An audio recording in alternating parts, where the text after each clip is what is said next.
Hello everyone and welcome back to the channel. Today we are going to be discussing the key differences between the Dodge Charger all-wheel drive and the Dodge Charger rear-wheel drive. Now I have two great examples. I have a 2016 Dodge Charger RT rear-wheel drive, the Go Mango one right here next to me. And then I have a 2018 Dodge Charger GT all-wheel drive finished in the Octane Red. And in today's video, we're going to be going over the key performance differences, the drivetrain differences, how they launch, as well as a bit of the technical specifications about the all-wheel drive system itself, and how you can tell the all-wheel drive and the rear-wheel drives apart from each other whenever you see one on the road. This is driven by Kendo. Honest takes, real stakes, done right. So make sure to drop and subscribe if you haven't already. And without further ado, let's go ahead and get into the video.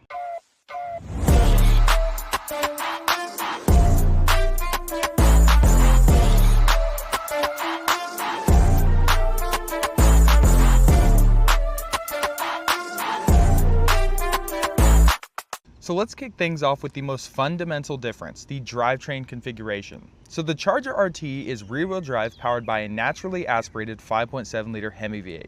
It's a classic muscle car setup delivering power to the rear wheels through a ZF 8HP70 8-speed automatic transmission. The 8HP70 is a heavy-duty variant of the ZF 8-speed lineup, designed to handle higher torque loads, making it well-suited for the Hemi's extra output. The Charger GT, by contrast, runs a 3.6-liter Pentastar V6 paired with a ZF 8HP45, which is the lighter-duty transmission of the same transmission architecture. It's tuned for efficiency and smooth operation, and while it shares the same gear count and basic design, the internal components like clutch packs, torque converter, and planetary gear sets are optimized for the lower torque of the V6 and the needs of an all-wheel drive layout. The all-wheel drive system used is a Borg-Warner on-demand setup with front axle disconnect, allowing the car to operate in rear-wheel drive under normal conditions to improve fuel economy, and most V6 Charger models, including the SXT and GT, offer all-wheel drive as an option. The all-wheel drive system automatically engages based on several different factors, such as when the rear wheels lose traction in snow, rain, or on gravel, whenever there are aggressive throttle inputs from a stop, cold ambient temperatures typically below 37 degrees Fahrenheit. Also, when sport mode is activated, which engages the all-wheel drive proactively for added stability during situations where you're requiring more performance out of the vehicle. When the all-wheel drive system is active, a status graphic in the gauge cluster lights up to indicate power is being sent to the front axle. The system can send up to 40% of the torque to the front axle and then disengages when conditions stabilize, seamlessly shifting back to rear-wheel drive. It's a smart, efficient setup that gives you added grip when needed without compromising everyday drivability. And another difference is going to be the rear axle ratio. So the V8 comes with a 2.62 rear axle, whereas the all-wheel drive V6 comes with a 3.07 to compensate for the added weight of the all-wheel drive system. So although the V6 is down on horsepower compared to the V8, it will actually feel a little bit snappier off the line because of that upgraded rear axle ratio.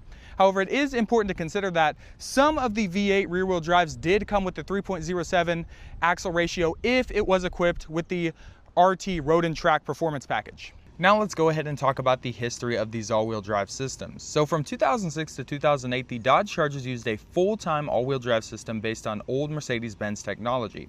It was heavy and did not have a front axle disconnect. However, in 2009, Dodge switched to a smarter system from Borg-Warner, which features the on-demand all-wheel drive with the ability to disconnect the front axle, improving fuel economy and handling.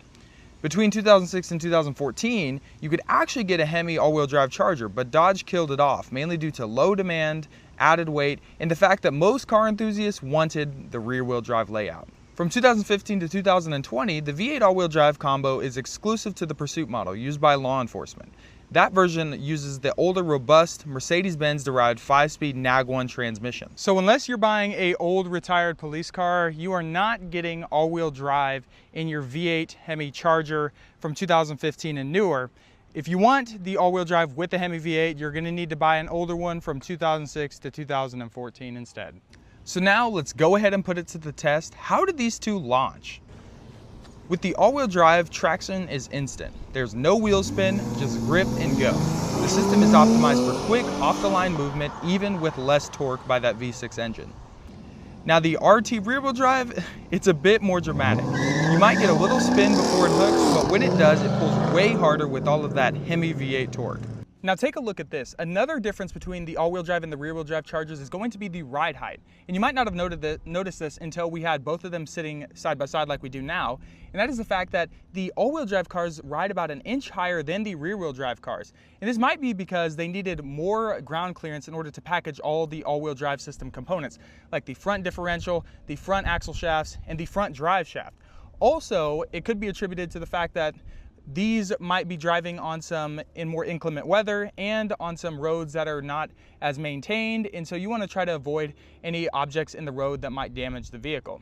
Another key difference between these two Chargers is the wheels, specifically their size, width, bolt pattern, and offset. First off, both the all-wheel drive Charger and the rear-wheel drive Charger share the same 5 by 115 millimeter bolt pattern, which means technically their wheels are interchangeable, but the offset change affects fitment significantly. The all-wheel drive comes equipped with 19 by 7.5 inch wheels and a plus 55 millimeter offset. That high offset tucks the wheel closer inboard, which is vital to clear the front axle shafts and suspension geometry. The rear-wheel drive, on the other hand, runs 20 by 8 inch wheels with approximately a plus 24 millimeter offset, a much lower offset that pushes the wheels outward, giving a wider, more aggressive muscle car stance.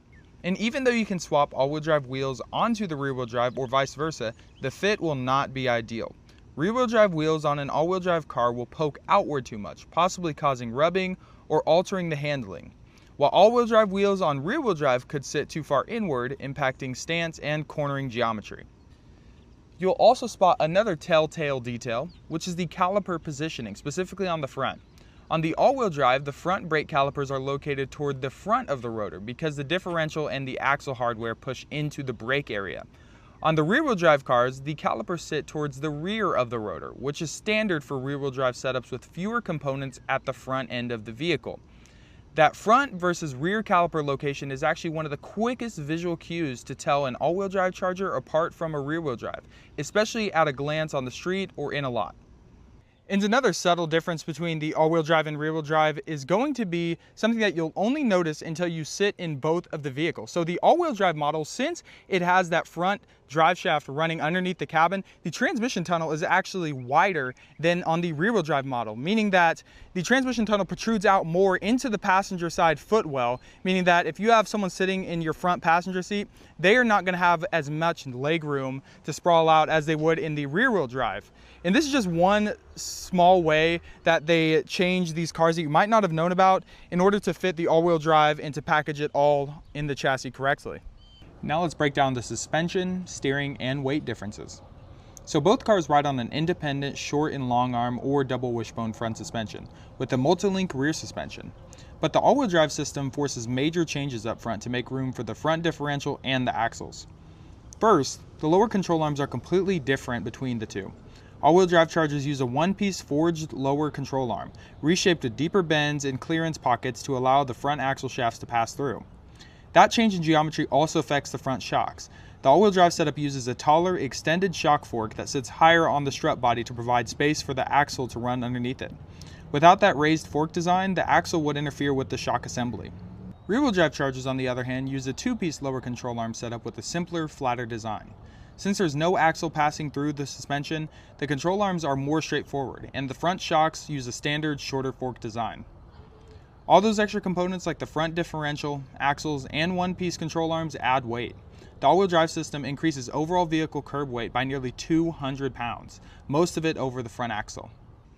Now when it comes to the maintenance and packaging differences between the two, the all-wheel drive system includes a transfer case and front differential, both of which use fluid that should be changed roughly every 50,000 to 60,000 miles if use is hard. With the rear-wheel drive, you bypass that entirely with no front axle fluids or transfer case upkeep needed. Just change your rear differential fluid and you're good to go.